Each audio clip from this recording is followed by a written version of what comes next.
Mr. Tapas Chandra Roy, Certified Farm Advisor on Millets and founder of the Millet Advisor India, is our next speaker on mainstreaming millets for nutritional security. Mr. Roy is a certified farm advisor on millets and has been recognized by the National Institute of Agricultural Extension Management and the Indian Institute of Millets Research, Hyderabad.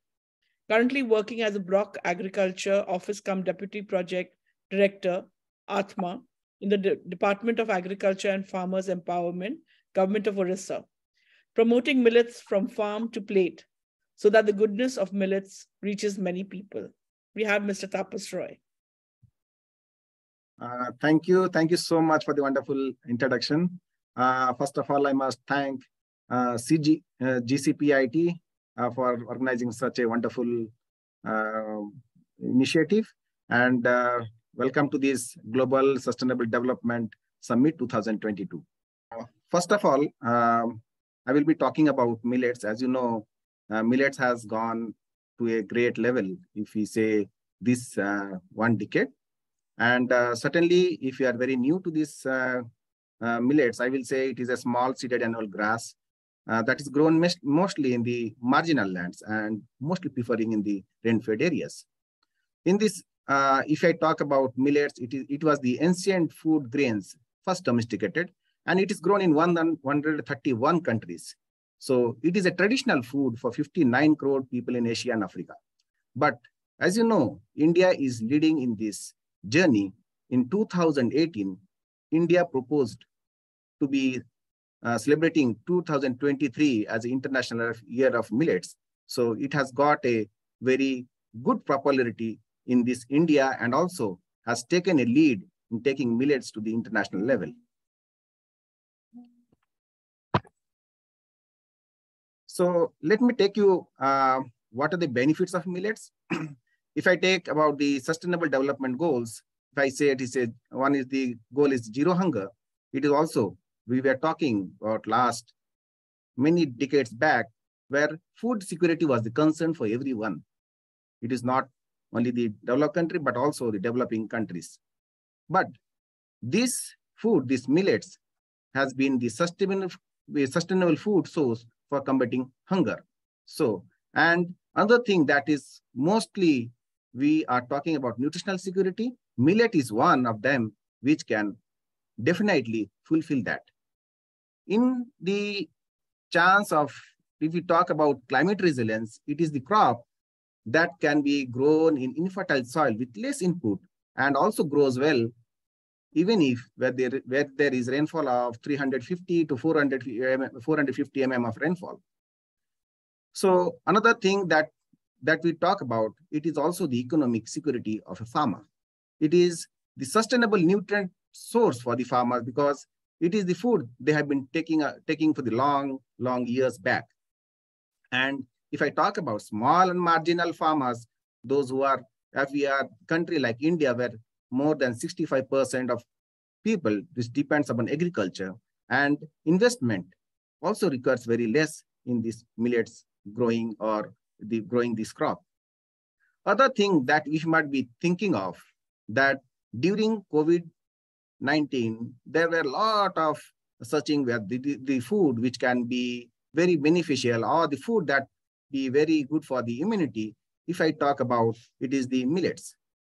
And today in this world where you feel like gluten-free, we talk about gluten-free products, which millets fits the best because now the people are feeling more allergic to this gluten. And this is the millets that's rightly fit into to be the gluten-free.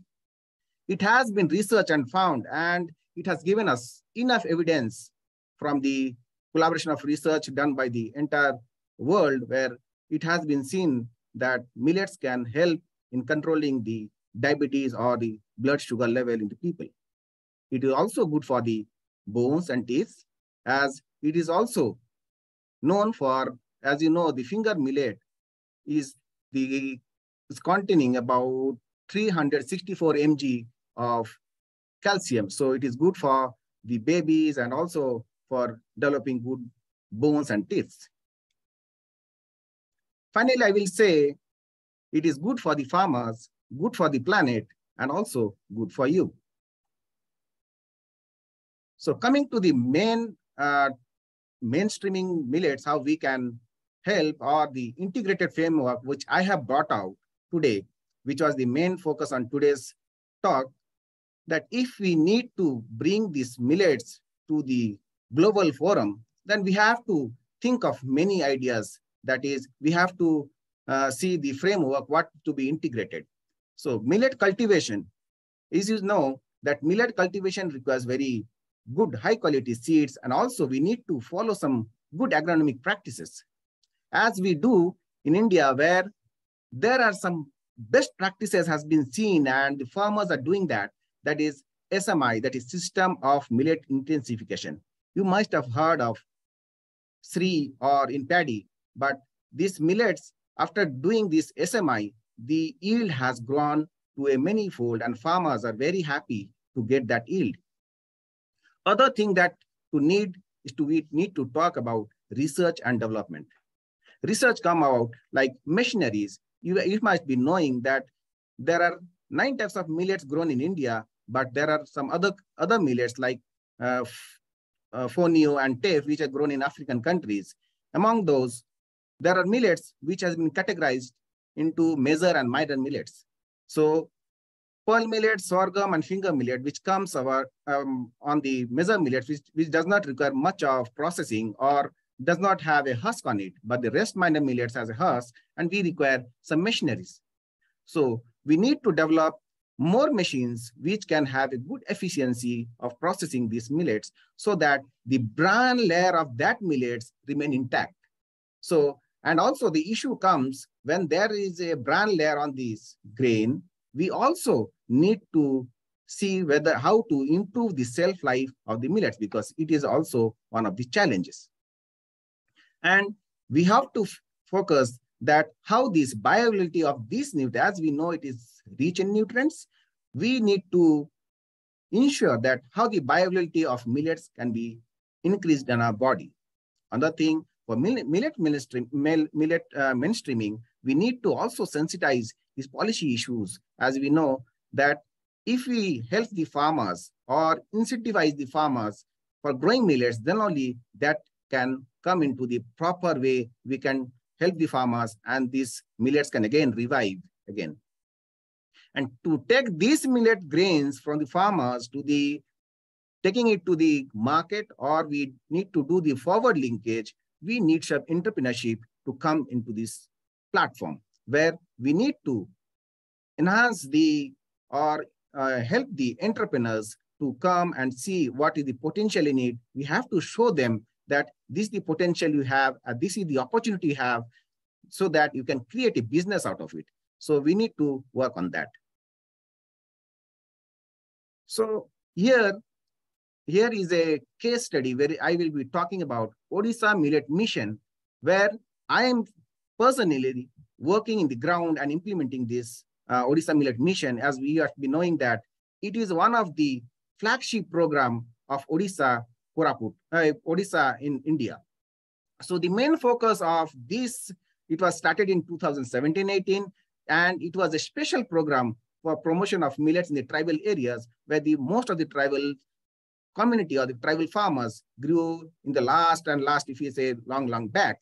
So it was also the only the project that is being more focused on the consumption of millets. And also we focused on increasing the productivity of millets by doing the best practices of millets growing in the farmer field. As you know, we have also seen that the children needs to be addressed in ensuring nutrition security in them. We also helped the school children to consume millets. We also took the opportunity to also help the self-help groups so that they can do the processing and also do some value addition and also link up to the market. So the women farmers also have been the major role in this Odisha Millet Mission. No doubt, only it is not the production, the consumption, or the value addition. We also help the farmers to sell their produce in the minimum support price so that their interest remains always so that they can grow more and more millets and also help the consumers. So another case study where I will say, you must be knowing that to develop the millet entrepreneurship, there is NutriHub, that is by ICR, Indian Institute of Millet Research, which transfers the technology to the entrepreneurs, and it has impacted a lot and supported more than 200 startups in India, and also transferred 170 technologies to the entrepreneurs and the startups. And also it has provided various one-stop solution, and also given the R&D infrastructure so that the trial and error can be done by entrepreneurs so that he can take his product to the market. So to take this we can say, if you want to take these millets to the long run, there are many challenges. If I say, there are lack of seeds, seed materials, we have to need to bring more good value or value seeds and can provide to the farmers. Also, there is also have been seen that challenges, we have seen that the area has been declining slowly and slowly. We need to revive them again. We also need to include millets in the under a minimum support price, because it is not only one and two states can, but if we can come together and join hands, and the states like where in India, if I say, we are favoring more over paddy and wheat, we need to also include millets so that it has to be bring a change. And also consumption, if I say, there have been a lot of consumption or misconception of millets, that it was a bird feed or it does not go well. So we need to also bring some propaganda, or we should bring some branding of millets and also teach people how to cook. And also we need to bring some more private partners to enter into this segment so that the lot of marketing happens, and also the channels, the value chain can be maintained. So what I see that the way forward, what I see in this for mainstreaming millets, we need to focus on production, inclusion of millets under MSP, consumption. And it is very nice to see that social media plays a very vital role for helping people to consume millets. So we should also focus, it is not one or two, if we can join together and promote millets on a big platform in every social media, then only this can be a very good solution for everyone. And we need to support the private sector so that they can do investment. And slowly we have been seeing that in India, the startups have been also supported by the investors from outside the country. So it is a very good scene, what we can see. So coming to this millet business idea, this is the book which I have written in this month only. I have published this, and my idea was that we need to bring all this millet value chain. We need to support the entrepreneurs who are interested to learn what is millet and how it is benefited to the farmers, or how it is benefited to the consumers, and what are the opportunities that been seen in India and abroad. And because in India, India is is the largest producer of millets, and how this entrepreneur can take these millets to the end consumers. That is the need for mainstreaming millets. So then only the nutritional security can happen, if I say. To more, even this book is available in Amazon and everywhere. You can find Flipkart and everywhere. And to learn more about, if I say, as I have been developing this milletadvisor.com, where I seen that 3 years back when I built up, I thought there been to be written more over new information, very correct, authentic information, so that it becomes a very good platform. And today it is surprising to see that in a month I'm getting about 12 to 15,000 visitors per month. So it has been growing and growing. So I think this is the platform has been supporting the consumers, the startups, the farmers everywhere, which I think that this will be empowering the millet startups in the world.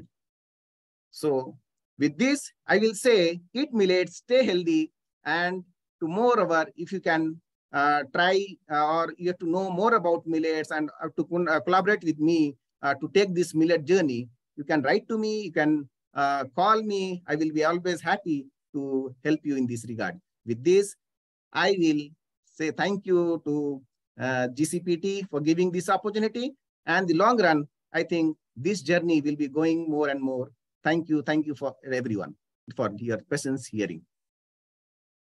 Thank you so much, Mr. Roy. Do add the connection links on the chat so that everybody can benefit from it. Sure.